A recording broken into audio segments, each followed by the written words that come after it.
اللهم صل وسلم وبارك.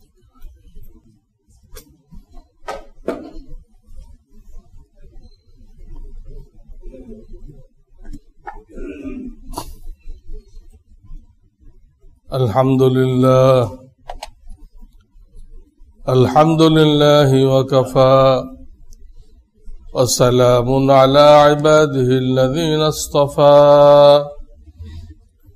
أما بعد فأعوذ بالله من الشيطان الرجيم. بسم الله الرحمن الرحيم.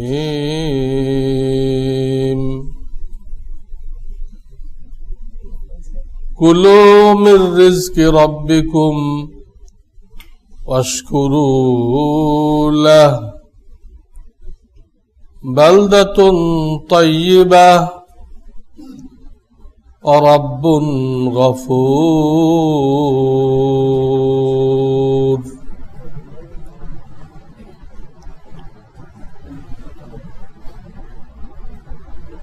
صدق الله العظيم. मुअज़्ज़ज़ हाज़िरीन, গত জুমায় একটা বয়ান শুরু হয়েছিল,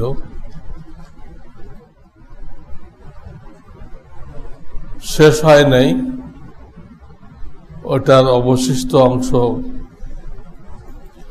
আল্লাহ চাহে তো আজকে পেশ করা হবে। যেখানে আমি বলেছিলাম যে আল্লাহ তাআলা নিজের জন্য অনেকগুলো ফর্মুলা তৈরি করে নিয়েছেন, এলোপাতাড়ি কিছু করেন না। তার যে ফর্মুলা, আরবিতে বলে সুন্নাতুল্লাহ। আল্লাহর ফর্মুলাকে কি বলে? সুন্নাতুল্লাহ, আল্লাহর ফর্মুলা। এর ব্যতিক্রম করেন না। এটা কোনো ওয়াজিব না আল্লাহর উপরে। আল্লাহ ব্যতিক্রম করার ক্ষমতা রাখেন, কিন্তু করেন না। আমি উদাহরণ দিয়েছিলাম, আল্লাহ কাফের মুশরিককে বেহেশতে দেওয়ার ক্ষমতা রাখেন, কিন্তু দিবেন না। কোরআনে ক্লিয়ার মানা করে দিয়েছেন, যাদের ইমানের ভিতরে ঘাপলা থাকবে, যাদের বিশ্বাসের মধ্যে ত্রুটি থাকবে, তাদের ইমানও বাতিল। এই যে নামাজ, রোজা, একেবারে আমল, দান খয়রাত সব বাতিল, সব বাতিল। কোনদিন সে জান্নাতে যাবে না, কোনদিন সে জান্নাতে যাবে না। তো দেখেন, আল্লাহর ক্ষমতা আছে, তিনি ব্যতিক্রম করবেন না। তো গত জুমায় যে ফর্মুলা বলছিলাম, সেটা হলো বান্দা যদি আল্লাহর নেয়ামতের শুকর আদায় করে। শুকর আদায় শুনলে আমরা বুঝি আলহামদুলিল্লাহ, এটা পড়া। এটুক তো ঠিক আছে, এটুক ভুল না, কিন্তু এটুক পুরাপুরি না। এটুক বললে পুরাপুরি শুকর আদায় হলো না। আল্লাহ আপনাকে ছেলে দিয়েছে, আলহামদুলিল্লাহ, আলহামদুলিল্লাহ পড়ুন। পড়ে 7 বছর বয়স হয়েছে, সেন্ট জোসেফে নিয়ে ভর্তি করে দিন। কি শুকর গুজারি করলেন আপনি? আপনি ইবলিসের ভাইরা হয়ে গেলেন। ওই ছেলেকে যদি কোরআন শিখাইতেন, নবীদের সুন্নাহ শিখাইতেন, সে নিজেও আল্লাহর হুকুম মতো, নবীদের তরিকা মতো চলতো, অন্য মানুষকেও দাওয়াত দিত, এইভাবে সে চলতো, আল্লাহর ওলি হয়ে যেত। তাহলে আল্লাহ যে আপনাকে ছেলে দিছে, এইটার শুকর আদায় হইতো। শুধু আলহামদুলিল্লাহ আংশিক, আংশিক শকর। পরিপূর্ণ শকর হলো ওই নেয়ামতটা দিয়ে আল্লাহর ইবাদত করা, আল্লাহর বন্দেগী করা। আল্লাহ আপনাকে গাড়ি দিছে, দিনের কাজে ব্যয় করেন। যারা দাওয়াতি মেহনত করতেছে তাদেরকে একখানে পৌঁছাই দেন। আল্লাহ আপনাকে বাড়ি দিছে, এখানে মাসে অন্তত একবার কিছু বন্ধু বান্ধব নিয়ে দিনে আলোচনা করেন। হুজুর তো পাওয়া যায় না, হুজুর পাওয়ার দরকার নেই। ওলামাদের লেখা কিতাব নেই, ওখান থেকে কিছু পড়েন। হুজুর না পাওয়া গেলে ওখান থেকে পড়েন। আল্লাহ আপনাকে ঘর দিল, এই ঘরের কি হলো? শকর আদায় হইল। আপনারা মিলাদ দিলেন, বেদাত, সহি মিলাদ না, মিলাদ বেদাত, অস্তিত্ব নেই, এই মিলাদ দিলেন। তো কি শকর গুজারি করা হলো? বেদাত কাজ করে, গুনায় কবিরা করে, সেটাকে কি বলা যায় আমি শকর আদায় করছি? আপনি গুনায় কবিরা করলেন।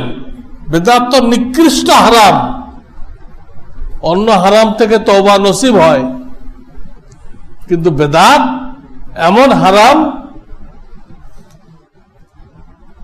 ইসলামী ব্যাংকের সুদের মতো। ইসলামী ব্যাংকের তওবা নসিব হয় না। সুদ খাইতেছে কিন্তু তওবা নসিব হয় না। সে মনে করে হালাল খাইতেছে। তো বেদাত যে করে, সে মনে করে আমি তো ইবাদত করতেছি, তাহলে আমি তওবা করবো কেন? ইবাদত করে আবার তওবা করতে হয় নাকি? হ্যাঁ, না।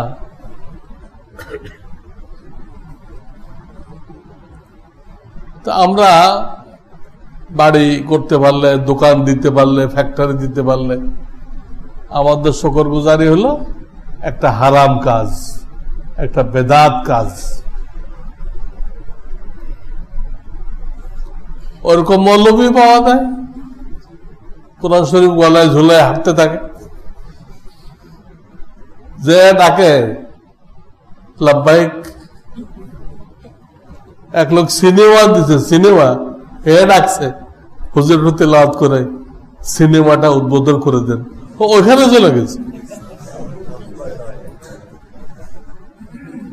এত বড় গুনাহ, গুনাহ জারিয়া, ওখানে চলে গেছে। তো আমাদের মোহাম্মদপুরে এরকম একটা মৌলবী ছিল। একদিন পথে দেখা হয়েছে, তো আমি তার জিজ্ঞেস করলাম, আপনি এটা কিভাবে করলেন? আপনি বুঝবেন, আপনি বুঝবেন না।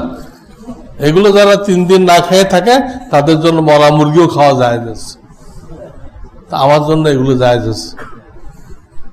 সেটা ফতোয়া দিল যে ব্যক্তি 3 দিন না খেয়ে থাকে তার জন্য মরা মুরগিও খাওয়া যায়। আমি যদি না খেয়ে থাকি, খাওয়ান জোটে না, আমার জন্য সিনেমা দেয় কোরআন তেলাওয়াত কি আছে? নাউজুবিল্লাহ। এইগুলো করে বলেই তো 3 দিন না খেয়ে থাকে। আল্লাহ দিয়া আল্লাহ কুকুরকে ঠিক পথে রিজিক দিচ্ছে, সকল জানোয়ারকে, প্রাণীকে আল্লাহ রিজিক দিছে, ওকে দিতে পারে না? কিন্তু এর হারাম কাজের দরুন রিজিকের দরজা বন্ধ হয়ে গেছে। আল্লাহ, এই জন্য গুনার কাজ করে এটাকে শুকরগুজারি বলা যায় না।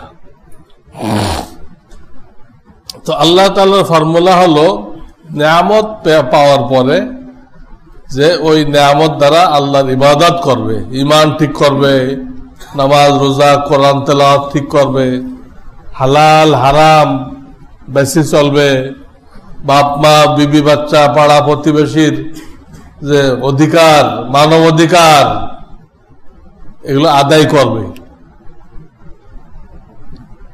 অন্তরের 10টা রোগের চিকিৎসা করাবে, আল্লাহর নিয়ামত পেয়ে এই কাজগুলো করলে সেটাকে বলা হয় কি? শুকরগুজারি। এই কাজগুলো করলে ওটার নাম কি? শুকর। শুধু আলহামদুলিল্লাহ বললে হবে না,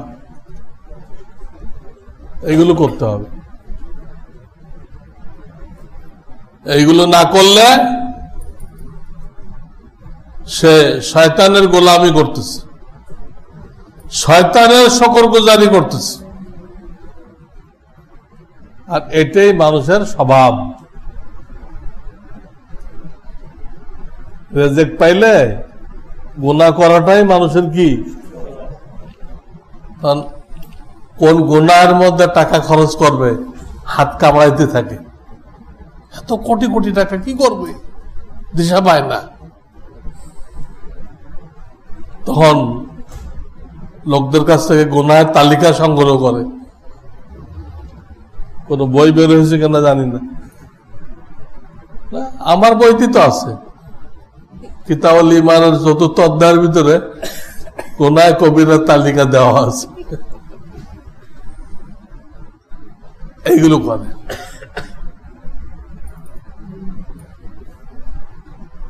আর যার বেশি টাকা নেই, যা পায় ওটে সংসারে লেগে যায়। এর গুনাহ করার চিন্তা মাথায় আসে না, টাকাই নেই, কি দিয়ে গুনাহ করবে? এই জন্য টাকা পয়সা কম আসা এটা এক নিয়ামত। সে অটোমেটিক গুনাহ থেকে বেঁচে যায়। আর যদি বেশি আসে এবং সে ওই টাকার ব্যবহার জানে, ওই টাকা তার জন্য নিয়ামত। আর টাকা বেশি আসলো, ব্যবহার জানে না, ওই টাকা তার জন্য জাহান্নাম। একই টাকা, একজনের জন্য জান্নাত, একজনের জন্য জাহান্নাম। একই ডিম, একজনের জন্য স্বাস্থ্যকর, আর একজনের জন্য দাস্তকর। স্বাস্থ্যকর আর দাস্তকর, ডিম কিন্তু একটাই। আল্লাহ, এই হলো আল্লাহর ফর্মুলা, যে আল্লাহর নিয়ামতের শুকরগুজারি করো, আল্লাহ তোমাকে এই দুনিয়ার জিন্দেগিতেই সুখ শান্তি দিবেন, আরামে রাখবেন, তোমার জন্য নিয়ামত বাড়াই দিবেন, আরো বাড়াই দিবেন।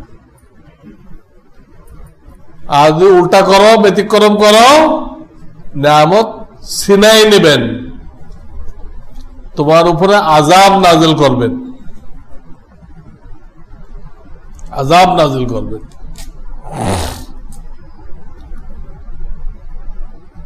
এখন আমাদের দেখতে হবে, আমরা তো নিয়ামতের মধ্যে আসছি। এই করোনায় কত লোক চলে গেল, কত লোক চলে গেল, এখনো হাজার হাজার লোক ডেলি চলে যেতেছে। হ্যাঁ,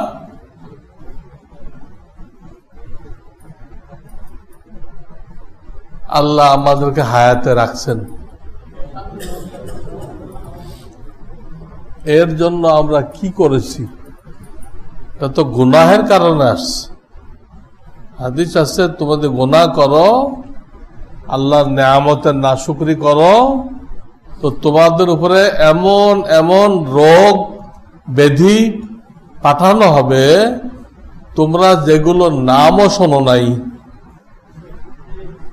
হাদিস। করোনা আগে কেউ নাম শুনছিল? এর আগে সার্স আসলো, কেউ নাম শুনছিল? এক একটা আসে, আরো সামনে কি কি আসবে তখন ওটার নাম জানা যাবে, এখনো জানি না। সব গুনাহের কারণে। তো কাফেরদের জন্য আসে আযাব স্বরূপ, আর মুমিনের জন্য আসে রহমত স্বরূপ। অর্থাৎ মুমিনকে আল্লাহ তাআলা কিছু বিপদ আপদ দেন, তাকে সিরাতে মুস্তাকিমে ফেরাই আনার জন্য। সিরাতে মুস্তাকিমে আযাব দেওয়া উদ্দেশ্য না, আপনার ছেলে যদি পড়াশোনা না করে আর সারাদিন ঘুড়ি উড়ায় আর সাইকেল একটা ভাড়া নিয়ে ওটা সারাদিন চালায়, পড়ালেখা ধারে কাছেও নেই, আপনি তার থাপ্পড় লাগাবেন না কয়েকটা? খাওয়ার এইগুলো কর, এই চাকরি তোমাকে কে দিচ্ছে? এখানে বাপ ছেলেকে ভাগাই দেওয়ার জন্য থাপ্পড় দেয় নাই, তাকে এই উল্টাপাল্টা কাজ থেকে ফিরায় পড়ালেখাতে লাগানোর জন্য থাপ্পড় দিছে। এটাই কোরআনে বলছেন লাআল্লাহুম ইয়ারজিউন, মুমিনকে যে আমি বিপদ আপদ দেই কেন? যাতে তারা আমার দিকে ফিরে আসে। মায়ে যখন ছোট বাচ্চাকে মারতে উদ্যত হয়, মায়ে ছোট বাচ্চাকে মারতে চায়, উল্টা পাল্টা করছে। দেখেন, আমরা বাচ্চার সমান হইতে পারি নাই। বাচ্চা অন্যদিক দৌড় দেয় না, মায়ের দিকে দৌড় দেয়, দৌড় দিয়ে মাকে জড়ায় ধরে, ধরলে মায়ের রাগ কি হয়ে যায়। এ কোন কিতাব পড়ছে? আমাকে মায়ের দিকে এই মুহূর্তে দৌড় দিতে হবে, অন্যদিক দিলে হবে না? কোন কিতাব পড়েনি। কিন্তু স্বভাবের মধ্যে আল্লাহ এটা রাখছে, হক সত্য জিনিসটা রাখছে আল্লাহ। আমরা ওই স্বভাবটাকে নষ্ট করে ফেলছি, গুনাহ করতে করতে নষ্ট করে ফেলছি। তা নাহলে আমাদের কাজ ছিল, আমরা করোনায় পড়ছি, যে কোনো ভাইরাসে পড়ছি, যে কোনো জলোচ্ছ্বাসে পড়ছি, যাতে পড়ি আল্লাহর দিক দৌড় দেব। কোরআনে আসছে ফাফিরু ইলাল্লাহ, আল্লাহর দিক দৌড় দাও, আল্লাহর দিকে ধাবিত হও, তওবাতিল্লাহ করো। যিনি আযাব গজব দিচ্ছেন তিনি ফেরাই নিয়ে দেবেন, এটার মোকাবেলা করা যায় না। আযাব গজবের কি করা যায় না? মোকাবেলা করা যায় না। আমার দেশের নেতারা বলে আমরা মোকাবেলা করার জন্য প্রস্তুত, যে আল্লাহ একটা মশা দিয়ে নমরুদের বাহিনীকে শেষ করে দিল, মশা দিয়ে। হ্যাঁ, সব কিছু আল্লাহর বাহিনী, মশা মাছি সাপ বিচ্ছু। ফিরআউনকে তো এরকম 9টা মুজিজা দেখানো হয়েছিল, 9টা, 9 আয়াতিন বাইয়িনাত। যে কোনো একটা আল্লাহ দিতে পারে।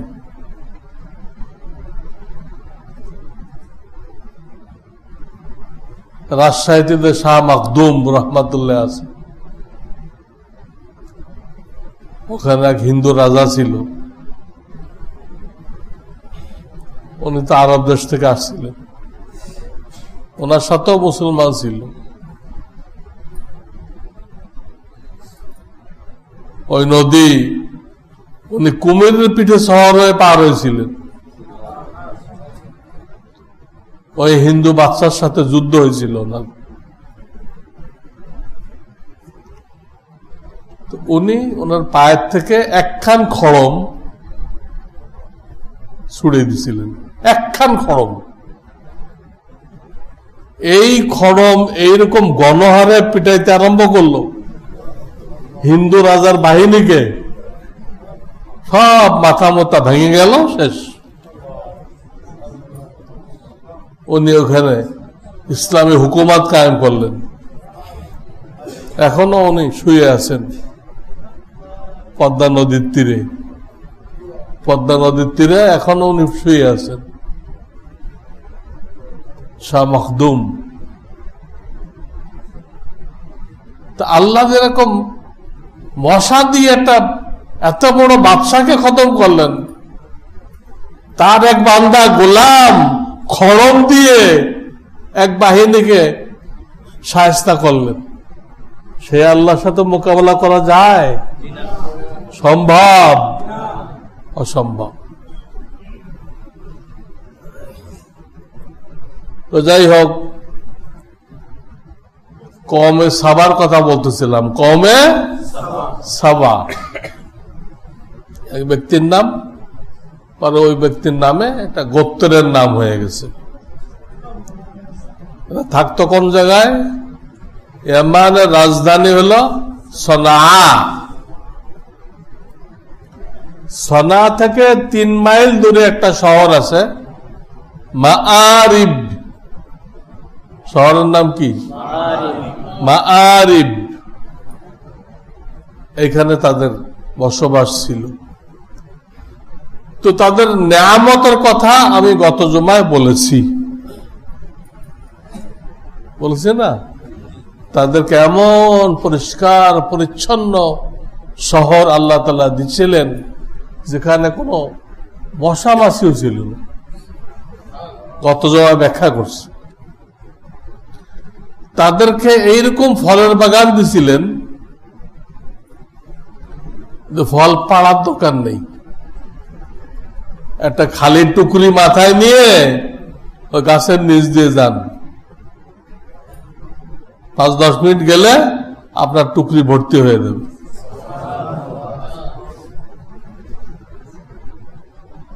এমন ফল তাদেরকে দিছিলেন এবং তাদেরকে সুন্দর ব্যবসা দিছিলেন শামের সাথে। শাম দেশ অনেক দূরে, ইয়ামান থেকে উত্তর দিকে গেলে প্রথম আসবে মক্কা, তারপর আসবে মদিনা, তারপরে জর্ডান। এই জর্ডানটা মূলত শামের মধ্যে ছিল। এখন তো শাম ছোট হয়ে গেছে, সিরিয়াকে শাম বলে। আসলে নবীদের জামানায় শাম এতটুকু ছিল না। এই জর্ডান, তারপরে ফিলিস্তিন, লেবানন, এসব শামের মধ্যে দাখিল ছিল। প্রায় 90% নবী আলাইহিস সালামের আগমন এই শাম দেশে হয়েছে। 90%। এই শাম দেশে তাদের সুন্দর বাণিজ্যের ব্যবস্থা করে দিছিল। তাদের টাকা পয়সার কোনো অভাব ছিল না। শহর দিল, ফলের বাগান দিল, টাকা পয়সার লাইন করে দিল। আর কি দরকার? দুনিয়াতে আর কিছু লাগে?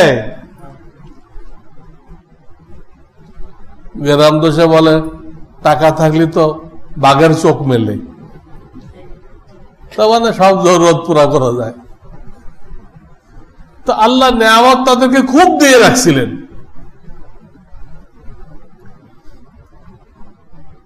যে অংশ রয়ে গেছে নেয়ামত দেওয়ার পরে কি হলো, এই অংশ রয়ে গেছে। আল্লাহ এই গোত্রের হেদায়েতের জন্য 13 জন নবী পাঠাইছিলেন আলাইহিমুস সালাম। কয়জন? 13 জন নবী পাঠাইছিলেন। তাদের সকলের একই দাওয়াত ছিল, যা ওখানে আছে ওই আয়াতের মধ্যে। কুলু মির রিজকি রাব্বিকুম ওয়াশকুরু লাহু বালদাতুন তাইয়্যিবাতুন ওয়া রাব্বুন গফুর। সব নবীর দাওয়াত এক। সব নবীর দাওয়াত ছিল লা ইলাহা ইল্লাল্লাহ। তারই তরজমা এটা। একই দাওয়াত দিচ্ছেন।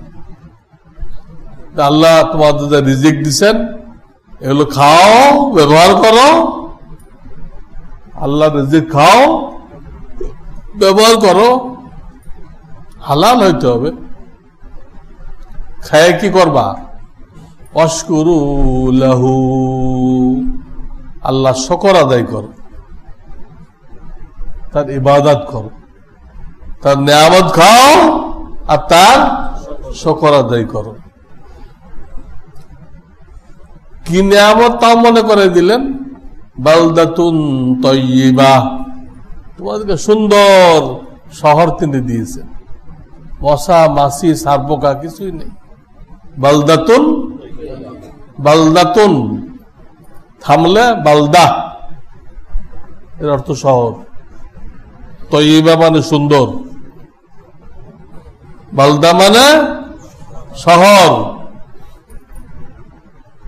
আমাদের ঢাকায় না কোথায় আছে বলদা গার্ডেন আছে, অনেকের অর্থ জানে এটা বলদা হলো কেন? বলদা তো এই বেকুবকে বলে, তো গার্ডেন কি বেকুব নাকি? ওটা হলো বলদা না বালদা, এই বালদা। কিন্তু এটা লোকেরা পাল্টায় কি বানাই বলছে, বলদা বানাইছে, বালদারা বলদা। পাবলিক উল্টাই ফেলে। আজিমপুরে একটা কবর আছে, কবরটার নাম ছিল গোরে শহীদ, কোন একজন শহীদের কবর। গোরে, গোর মানে কবর, কিন্তু কেউ এটা বলবে না, সবাই ঘোড়া শহীদ। আরে ঘোড়া শহীদ হলো, ঘোড়া শহীদ হলো কেমনে?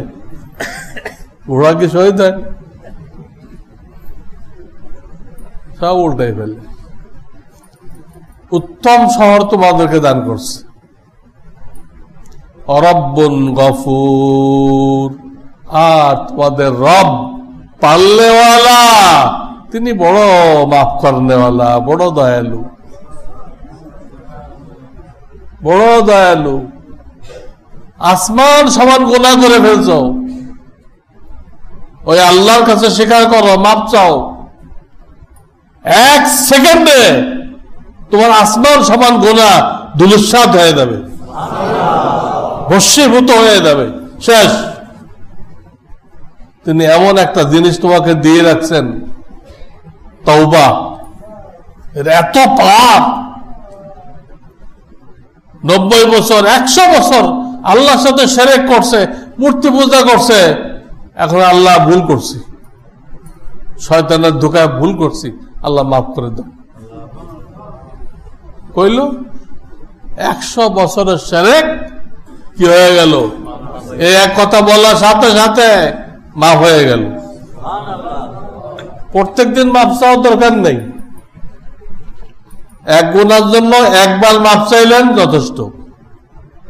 আবার যদি কোনো সময় গুনাহ হয়, আল্লাহ না করুক, আল্লাহ না করুক, তো ওটার জন্য আবার মাফ চাইবেন।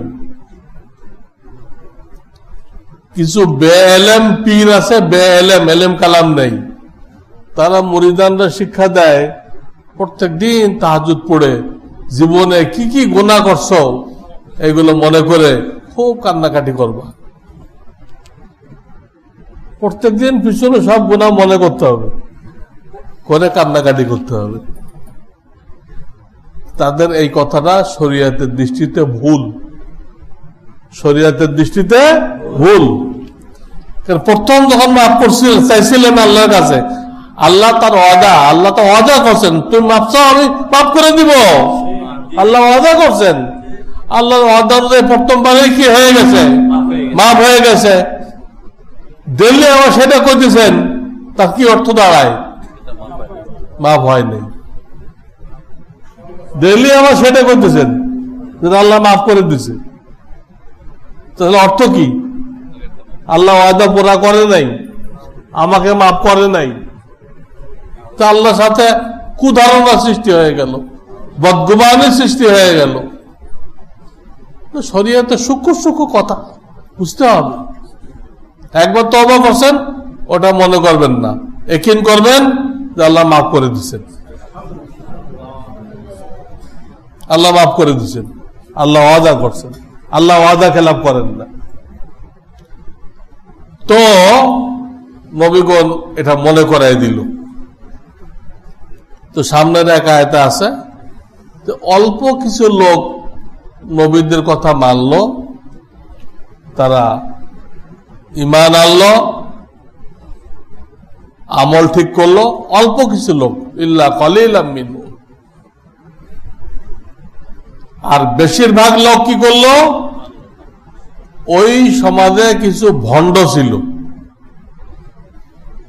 এটা দুনিয়ার শুরু থেকে কিয়ামত পর্যন্ত হক্কানিও থাকবে, ভণ্ডও থাকবে, আসল মালও থাকবে, নকল মালও থাকবে। আসল আর নকল দুনিয়ার শুরুতে শেষ পর্যন্ত থাকবে, কিন্তু মানুষের দায়িত্ব হলো আসলকে খুঁজে বের করা।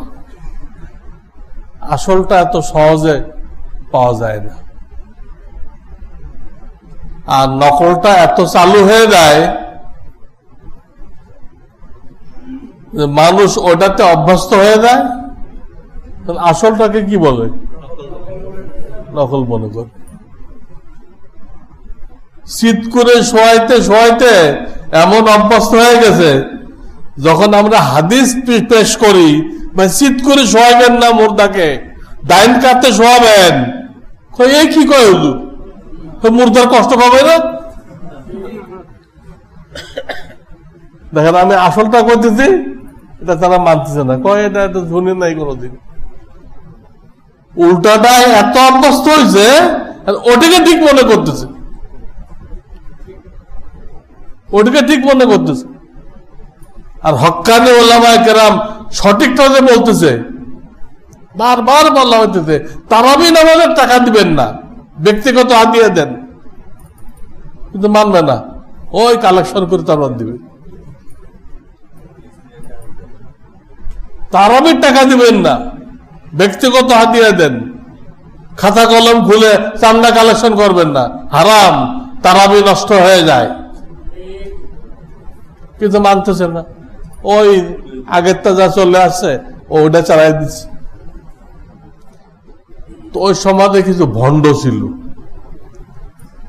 তারা ওই কওমে সাবা, এই সাবাকে দাওয়াত দিল যে এই যে আকাশে সূর্য দেখা যায়, এইটা হলো আমাদের খালেক মালিক।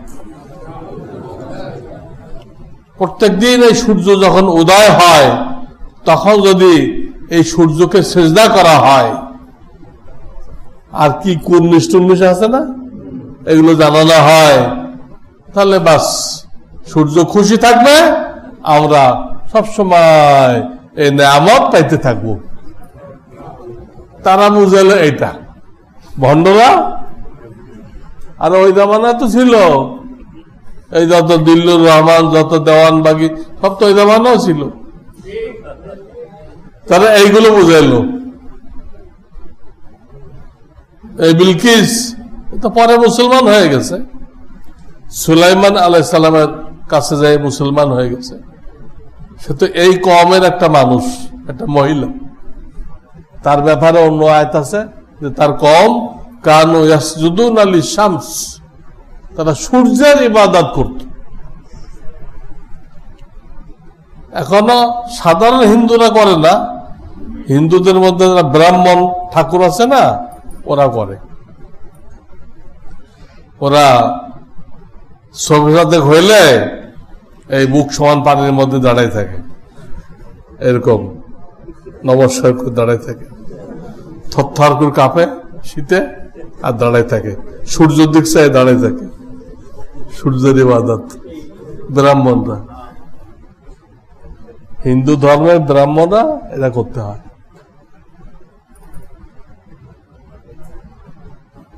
তো ওই সমাজের ভণ্ডরা সূর্যের ইবাদতের দাওয়াত দিল, এবং অধিকাংশ লোক ওটা মানল। এটাও জেনে রাখেন যে প্রত্যেক জামানায় অধিকাংশ লোক পথভ্রষ্ট ছিল, আর কম সংখ্যক লোক হেদায়েতের উপর ছিল। প্রত্যেক জামানায়, প্রত্যেক জামানায়। শরিয়াত আসছে তো নূহ আলাইহিস সালাম থেকে। শরিয়াত আসছে কখন থেকে? এর আগে তো কেমনে খালি কলেমা ছিল, আর কেমনে ভাত পাক করবেন এর ওহী নাযিল হইত, কেমনে ঘর বানাইবেন তার ওহী নাযিল হইত, কেমনে চাষ করবেন তার ওহী নাযিল হইত, কোন গাছের পাতা খাইলে কি রোগ ভালো হয় তার ওহী নাযিল হইত। ওইগুলোই তো চলে আসছে। শরিয়ত শুরু হয়েছে কই থেকে? প্রথম রসুল। আর আমাদের নবী মুহাম্মদ রাসূলুল্লাহ সাল্লাল্লাহু আলাইহি ওয়াসাল্লাম শেষ রসুল। তো নবীগণ দিলেন আল্লাহর ইবাদতের দাওয়াত, আর ভণ্ডগুলো দিল কিসের দাওয়াত? সূর্যের দাওয়াত। তো অধিকাংশরা এই ভণ্ডদের কথা মানল, এবং প্রত্যেক জামানায় অধিকাংশরা গুমরাহির পথে থাকবে। এখনো পৃথিবীতে কত মানুষ আছে, তার 5 ভাগের 1 ভাগ হয়তো মুসলমান। সেই 1 ভাগ যদি আর বাছনি করা হয় তো অর্ধেকও টিকবে না। হ্যাঁ, 1 ভাগ যদি মুসলমান বলা হইতেছে তো পাসপোর্ট হিসেবে মুসলমান বলা হইতেছে। না শিয়া কি মুসলমান? ইরানের শিয়া কি মুসলমান? তারা তো আমাদের কোরআন মানে না, বলে এই কোরআন তো উসমান গনি লিখছে, না আল্লাহর কোরআন না। নাউযুবিল্লাহ। কাদিয়ানি তারা বলে আহমদী মুসলমান।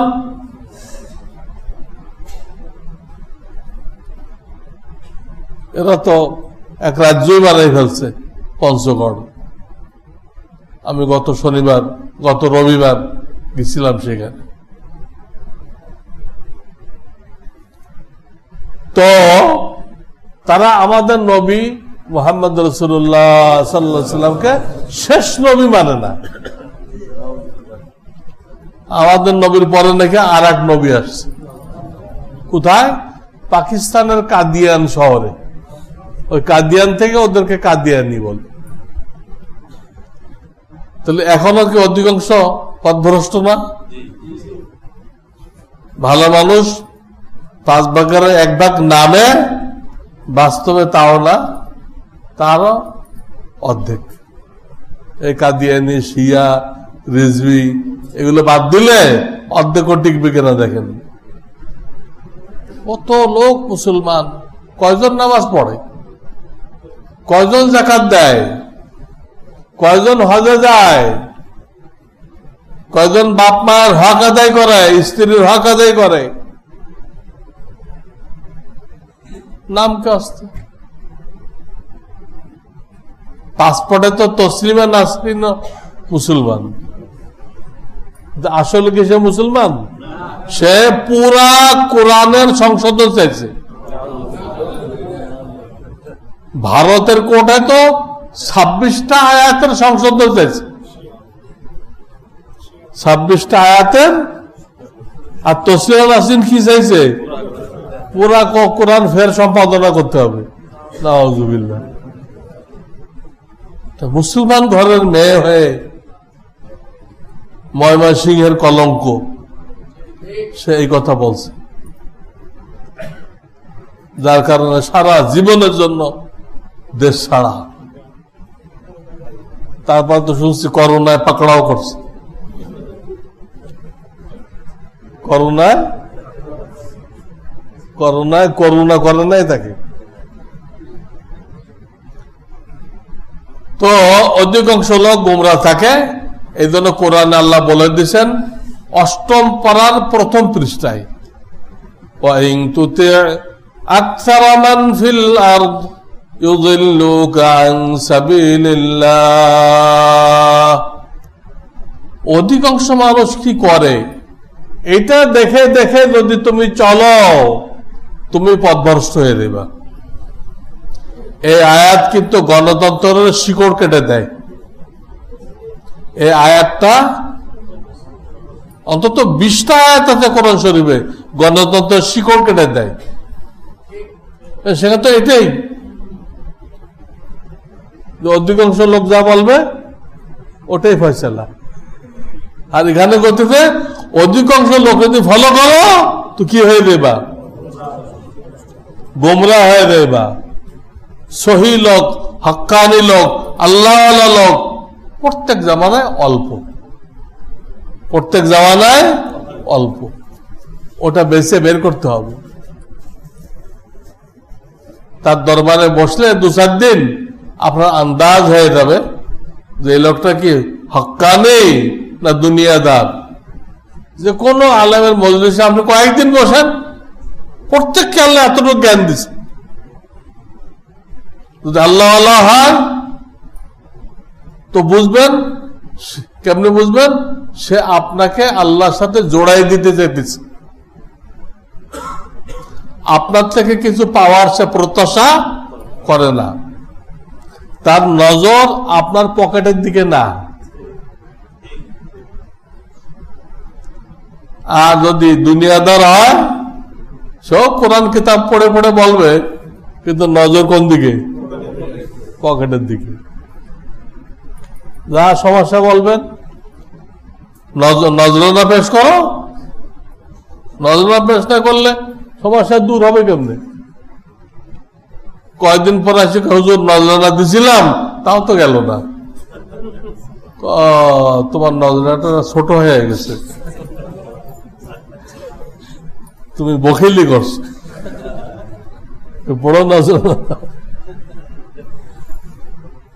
কারণ তার নজর কোন দিকে? আপনার পকেটের দিকে। নাউজুবিল্লাহ। দুনিয়ার নামে দুনিয়া হাসিল করা কোনো গুনাহের কাজ না। দুনিয়ার নামে দুনিয়া হাসিল করা, আপনি ডাক্তারি করে, মজদুরি করে, চাকরি করে টাকা জমা করতেছেন, হালাল রিজিক, ঠিক আছে। কিন্তু দ্বীনের লেবাসে, ধর্মের লেবাসে দুনিয়া কামাই করা, দেখেছেন আমি দিনদার, আমি তোমাদের জন্য জান্নাত চাই, তোমাদের পয়সা আমার উদ্দেশ্য না, এটা দেখাইতেছেন, কিন্তু বাস্তবে আপনার উদ্দেশ্য কি? এই লোকগুলোর সবাই আমাকে হাদিয়া পেশ করুক, আমাকে হজে পাঠাই দিক, উদ্দেশ্য হলো এইটা। এক ইমাম হজে যাওয়ার জন্য কি বাহানা বের করছে জানেন? এক মন গড়া মশলা বের করছে হজে যাওয়ার জন্য। কি ইমাম সাহেব যখন নাকি আল্লাহু আকবার বলে, তখন তার কলবের মধ্যে কাবা শরীফটা ফুটে উঠতে হয়, এটা ছাড়াই আল্লাহু আকবার কবুল হয় না। তো আমি তো হজ করি নাই, আমি তো আল্লাহু আকবার বলার সময় কাবা শরীফ ফুটে ওঠে না, তো কি করতে হবে? আপনারা সবাই মিলে আমাকে হজে পাঠাই দেন, আমি স্বচক্ষে দেখে আসি, তাহলে আল্লাহ আকবার বলার সময় কি হবে? কাবা শরীফ আমার চোখের সামনে ফুটে উঠবে। কি মন গড়া ফতোয়া, নাউজুবিল্লাহ। তো এটা আপনি কিন্তু বুঝতে পারবেন তার উদ্দেশ্য কি, 2-4 দিনে আপনি বুঝতে পারবেন। তো আমাদের দায়িত্ব হলো যে খুঁজে সহি লোক বের করতে হবে। সহি লোক হঠাৎ পাওয়া যাবে না, যেখানে সেখানে পাওয়া যাবে না, খুঁজে বের করতে হবে। হক্কানি লোক কম, আল্লাহওয়ালা লোক কম।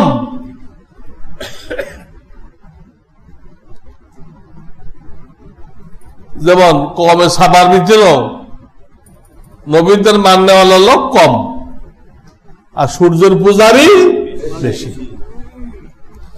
তো অনেকদিন গেল তারা নবীদের কথা মানল না, ওই সূর্যের পূজা।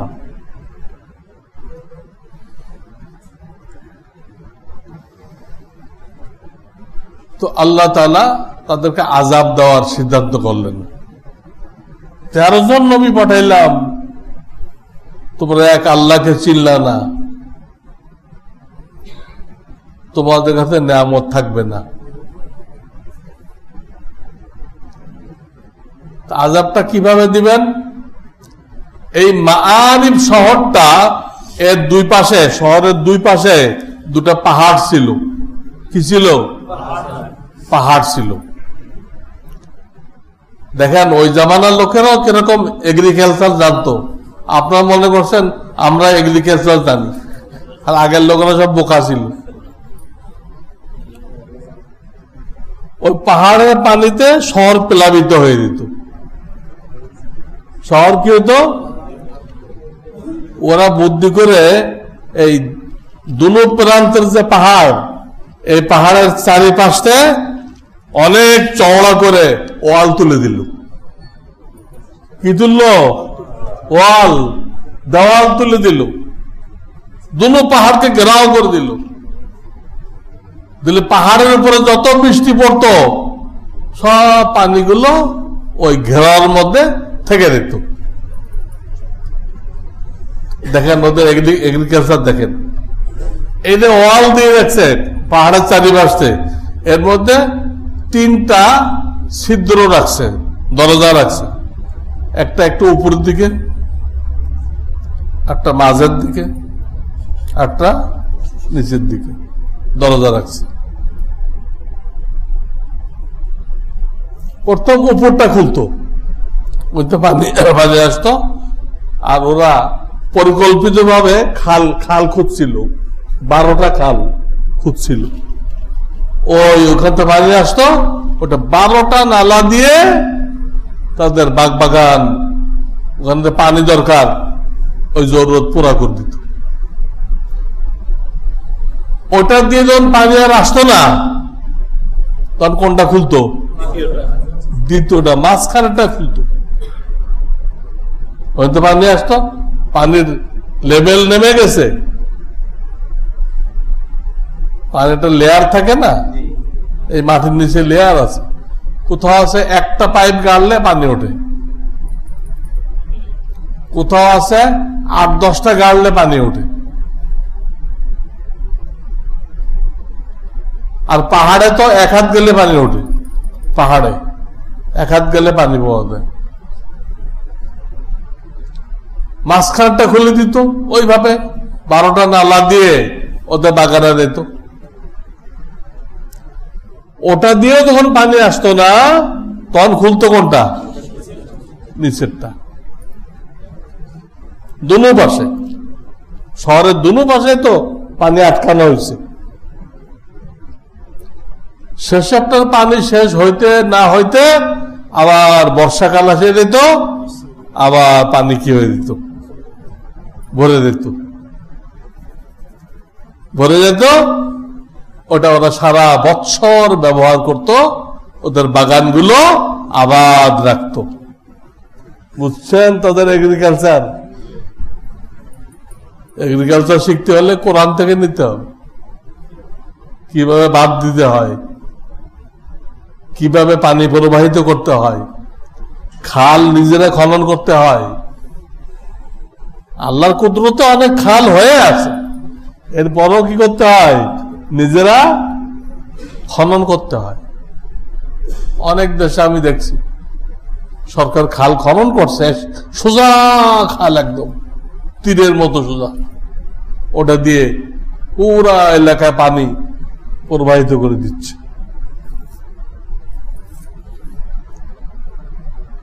তো নবী আলাইহিস সালাম বলছিলেন, তোমরা যদি আল্লাহকে না মানো, আল্লাহ শরীয়ত না মানো, তো আল্লাহ ইঁদুর দ্বারা তোমাদেরকে ধ্বংস করবেন। কিসের দ্বারা? আল্লাহর যে সেনাবাহিনী,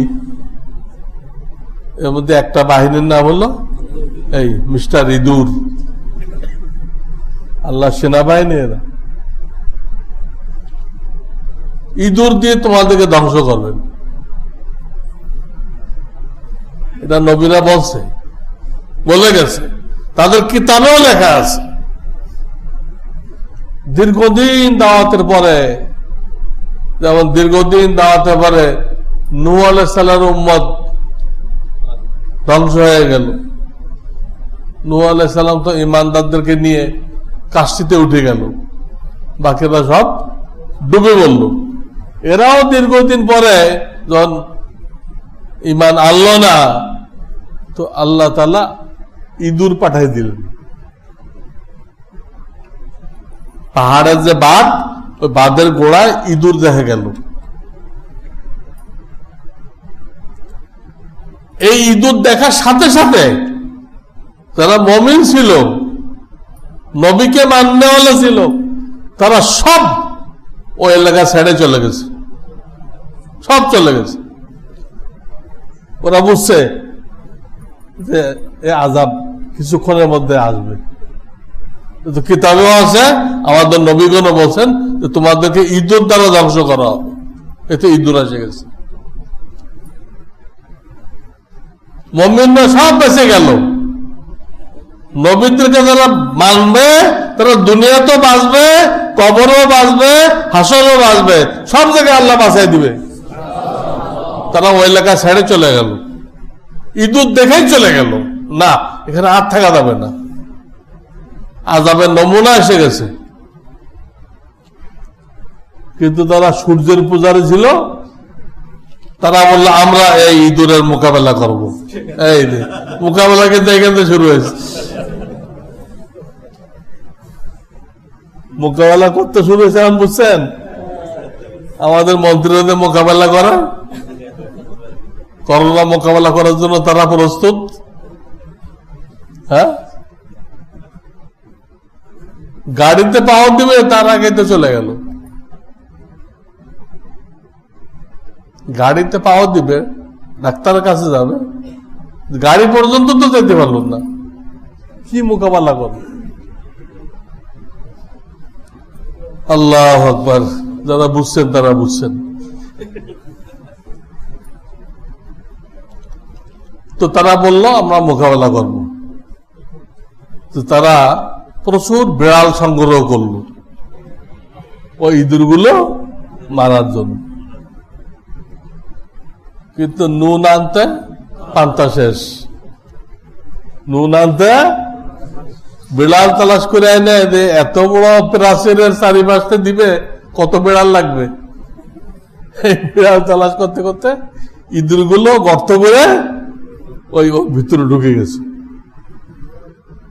বিড়ালের বাপেরও সাধ্য নেই ওদের খুঁজে বের করার, সব ভিতরে ঢুকে গেছে।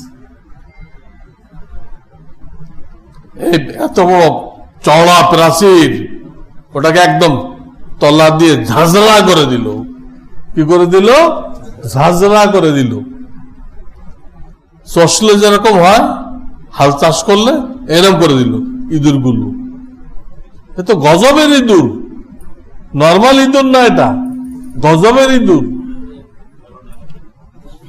হ্যাঁ, ও আর করোনা, ওই ইঁদুর আর করোনা, এর মোকাবেলা করা যায় না। যখন ঝাঁঝরা করে দিল তো বাঁধের তলা দুর্বল হয়ে গেল, দুর্বল হয়ে গেল। তলা যখন দুর্বল হয়ে গেল, আর একদিন 2-4 দিন পরে ওটা ফাটল ধরল, তারপরে ওটা ভেঙে পড়ল, বাঁধ ভেঙে পড়ল। এটাকে আয়াতে বলা আছে সাইলাল আরিম।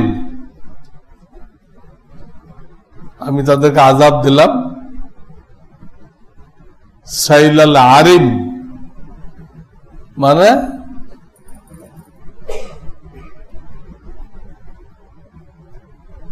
বাঁধের বন্যা। বাঁধের ভিতর যে পানি ছিল, ওই পানি দিয়ে তাদেরকে কি দিলাম? সাইলাল আরিম, বাঁধের বন্যা দিয়ে তাদেরকে আযাব দিলাম। এত পানি, বিশাল পাহাড়, তার যে পানিগুলো জমা আছে, তো অল্প স্বল্প পানি না। আগে তো একটা প্ল্যান মতো আসতো, কাজে লাগতো।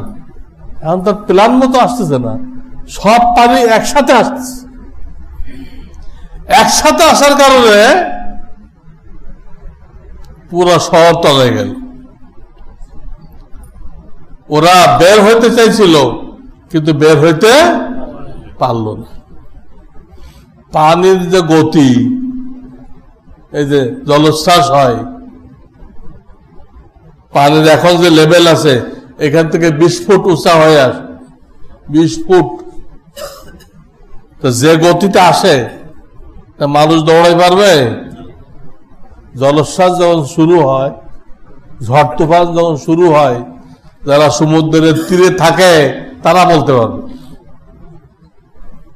ঢাকা পর্যন্ত তো সাধারণত বেশি একটা আসে না, কিছু ধাক্কা লাগে আর কি। বাঁধ ভেঙে গেল, পুরো শহর ডুবে গেল। তারা পালাইতে চাইছিল কিন্তু পালাইতে পারল না, সব ডুবে মরল। 2-4 জন হয়তো বাঁচছে সাঁতরায়, অধিকাংশ মরে গেল। ওখানে আল্লাহ বলতেছেন وَبَدَّلْنَاهُمْ بِجَنَّتَيْنِ ذَوَاتَيْ أُكُلٍ خَمْطٍ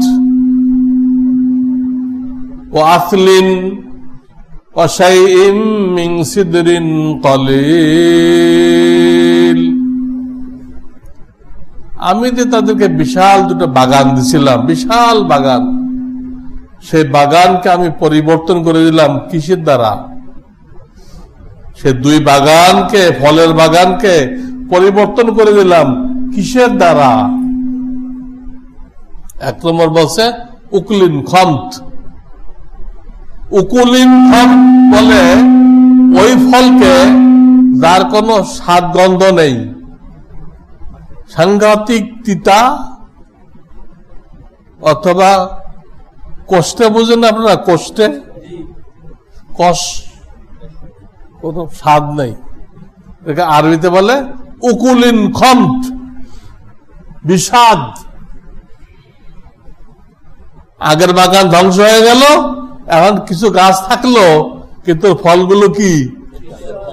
বিষাদ, তিতা, চরম তিতা। আসলিন, আর কি থাকলো সেখানে বাগানের জায়গায়? কিছু ঝাউ গাছ।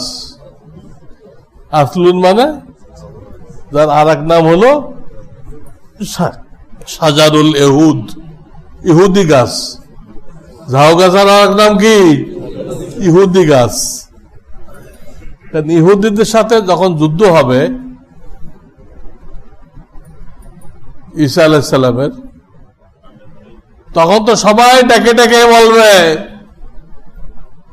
গর্ত পাহাড় সবাই ডাকবে, এই মুসলমান, আমার পিছনে একজন ইহুদি আছে, সবাই ডাকবে।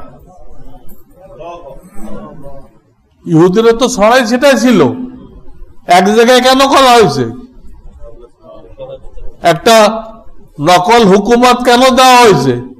আর এক জায়গায় না করলে ঈসা আলাইহিস সালাম সারা দুনিয়ায় তালাশ করে জিহাদ করবে যাদের সাথে? একটা গ্রুপ যদি সারা দুনিয়ায় ছড়াই ছিটাই থাকে তো যুদ্ধ করা যায়? ঈসা আলাইহিস সালামের যুদ্ধের সুবিধার্থে তাদেরকে এক জায়গায় করা হয়েছে। আর আমেরিকার উপর নির্ভর করে একটা কি দেওয়া হয়েছে? রাষ্ট্র। আমেরিকা যদি হাত গুটাই নেয় তো একদিন তারা টিকতে পারবে না। অনেকে বোঝে না, কোরআনে বলা হয়েছে তাদের উপরে কিয়ামত পর্যন্তের জন্য অপমান, অপদস্থের সিলমোহর লাগাই দেওয়া হলো। তাহলে রাজ্য পাইল কেমনে? আরে রাজ্য তা আমেরিকার বদৌলতে, ওটাও কোরআন শরীফ আছে, ইল্লা বিহাবলিম মিনাল্লাহি আও বিহাবলিম মিনান নাস।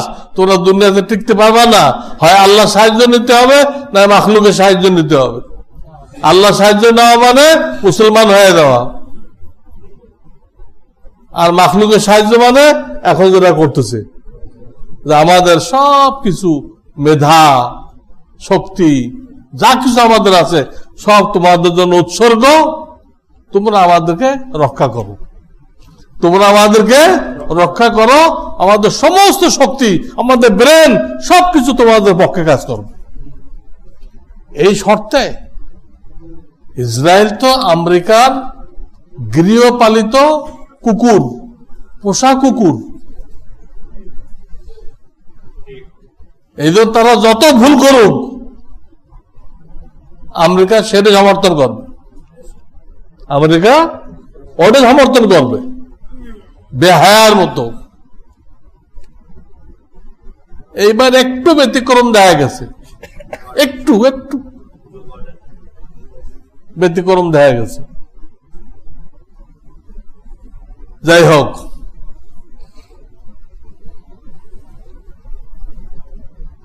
তো এই ঝাউ গাছ থাকলো, আসল বাগান শেষ, ঝাউ গাছ। সিদরিন কলিল, সিদরুন মানে হলো বড়ই গাছ, জঙ্গলি বড়ই গাছ থাকলো কিছু। জঙ্গলি বড়ই গাছে কাঁটা খুব বেশি, আর বড়ইগুলো স্বাদ লাগে না কোনো। আর যেগুলো মানুষরা লাগায়, চাষ করে, কাঁটাও কম আর বড়ই খুব মজাদার। আরে গাজীপুর যে বড়ই হয়, নামই দিতে আপেল কুল, যদিও কুল বড়ই, কিন্তু আপনি খাইলে আপেলের মতো লাগবে। ওদের সেটা দেয় নাই, কিন্তু আগের বাগান জানলা ছিঁড়াই নিলে এই তিতা ফল গাছ দিল, আর কয়েকটা ঝাউ গাছ, আর কি জঙ্গলি বড়ই, কেউ বলে কুল, কুল গাছ দিল, সব নেয়ামত নিয়ে গেল। এটা আল্লাহর ফর্মুলা। নেয়ামতের না শুকরি না করলে আল্লাহ কি করবেন? নেয়ামতকে সিনায় নিয়ে যাবেন এবং আযাব দিবেন। ঠিকই বাগান সিনায় নিয়ে গেল, শহর প্লাবিত করে দিল, নেয়ামত নিয়ে গেল, আর আযাবও দিল। কি পানিতে ডুবে সব মরল না, আযাবও দিল। আল্লাহর ফর্মুলা বাস্তবায়ন হয়ে গেল। তো এরকম কোরআনে অনেক ঘটনা আছে। কোরআন কোন ইতিহাসের কিতাব না,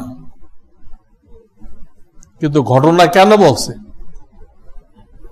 ওই ঘটনার লাইনে লাইনে আমাদের জন্য নসিহত আছে, আমাদের জন্য কি আছে? আমাদের প্রত্যেককে আল্লাহ নেয়ামত দিচ্ছেন কিনা? আপনি যা ধারণা করছেন প্রথম জীবনে, আপনার বয়স জন 15 বছর, তখন তো একটা লোক বালেগ হয়, তখন আপনি যা ধারণা করছেন আমি কদ্দূর আগাবো, কি হব আমি, প্রত্যেকটা ধারণা করছেন না? এখন মিলাই দেখেন আল্লাহ আপনাকে তার থেকে বেশি দিছে। আপনি যা আশা করছিলেন, আপনি যা ধারণা করছিলেন, আল্লাহ তার থেকে আপনাকে বেশি দিছে। আল্লাহ দয়া এটা। এখন যদি আপনি আমি আল্লাহর রাস্তায় চলি, আল্লাহর হুকুম পুরা করি, তো আল্লাহ এই নেয়ামতকে আরো বাড়াবেন, আমাদেরকে শান্তিতে রাখবেন, ইজ্জতের সাথে রাখবেন। আজ যেটা মানুষের স্বভাবটাও কোরআনে বলা আছে আর এক আয়াতে, ওয়ালাউ বাসাতাল্লাহু লিইবাদিহির রিজক লাবাগাউ ফিল আরদ। আমি যখন আমার বান্দার জন্য নেয়ামতকে বাড়ায় দেই, তখন সে আমার নাফরমানি করে। আমার বান্দার জন্য রিজিক বাড়ায় দেই, তখন সে কি করে? লাবাগাউ ফিল আরদ, নাফরমানি করে। ধান বেশি হয়েছে, মসজিদ কায়েম করো, মাদ্রাসা কায়েম করো, সব চিল্লা বেড়ে যাও, এইগুলো করো। তা করবে না। এবার ফসল ভালো হয়েছে তো এই যাত্রারা গান দাও, কি কি গান আছে না, অমুক সিনেমা আনো, এইগুলো করে। এইটা আল্লাহ এই আয়াতে করছে। আমি বান্দাকে যখন নেয়ামত বাড়াই দেই, তখন সে আমার নাফরমানি করে। উচিত ছিল আরো বেশি ইবাদত করা, কিন্তু সে আরো কি করে? যত লোক ধনী আছে তাদের ঘরে 24 ঘন্টা এই সিনেমা চলতেছে, টেলিভিশন চলতেছে না? আর তাদের মেয়েদের না নামাজ রোজা আছে, না পর্দা পুশিদা আছে, সব বেহায়া অর্ধ উলঙ্গ চলতেছে। আর খাবার দাবার না হালাল না হারাম, যা পাইতেছে খালি মজাদার খোঁজে, মজাদার। কিন্তু মজাদার শব্দ শুকুর দিয়ে বানানো হয়েছে এটা জানে না। খালি মজাদার খানা খুঁজে, কিন্তু মজাদার মানে যে শুকর এটা জানে না। পয়সা দিলে যে নাফরমান হয়, প্রত্যেক ঘরে ঘরে দেখেন। আমাদের ঘরে যারা আছে তাদেরকে বুঝাইতে হবে যে আল্লাহর নিয়ামত যদি আমরা সারা জীবন চাই, তো গুনাহ বন্ধ করতে হবে, ইবাদত বাড়াইতে হবে। তাহলে আল্লাহ দুনিয়াতে, কবরে, হাসরে সব জায়গায় আমাদেরকে ইজ্জতের সাথে রাখবেন, শান্তির সাথে রাখবেন এবং আমাদেরকে জান্নাত দান করবেন। কওমে সাবার কিসসা থেকে এই নসিহত আমরা হাসিল করলাম। আল্লাহ তাআলা এই নসিহতের উপরে আমাদেরকে আমল করার তৌফিক দান করেন। ওয়া আখিরু দাওয়ানা আনিল হামদুলিল্লাহি রাব্বিল আলামিন।